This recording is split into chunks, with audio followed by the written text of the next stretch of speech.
RBI বলছে বেটা তুমি সিআরআর রূপে আগে এখানে 10 টাকা রাখো, এত নেই, আমি কথার কথা বলছি, 10 টাকা রাখো, বুঝতে পারলাম?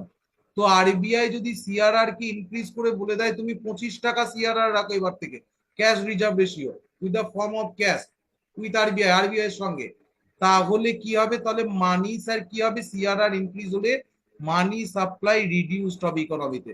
বোঝাতে পেরেছি না পারিনি? এখান থেকে এমসিকিউ কিন্তু জিজ্ঞেস করবে। একে বলে কনসেপচুয়াল ক্লিয়ারিটি।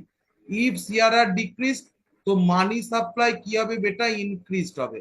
মানি সাপ্লাই ইনক্রিজড হবে ইকোনমিতে। ক্লিয়ার হয়েছে না হয়নি? একদম এই পর্যন্ত ক্লিয়ার হয়েছে প্রত্যেকে? হ্যাঁ স্যার। সায়ন দেবজ্যোতি, বেশ।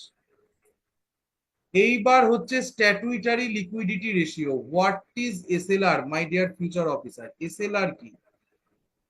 বলছে এসএলআর হচ্ছে সাম অ্যামাউন্ট অফ মানি যেটা ব্যাংকগুলো নিজের কাছে রাখতে পারে।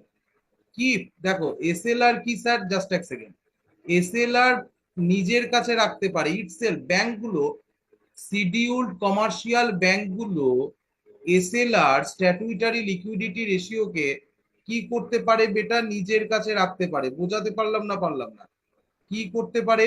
নিজের কাছে রাখতে পারে। হ্যাঁ, কি হিসাবে রাখতে পারে? দেখো কি হিসাবে রাখতে পারে? ক্যাশ হিসাবে রাখতে পারে, গোল্ড হিসাবে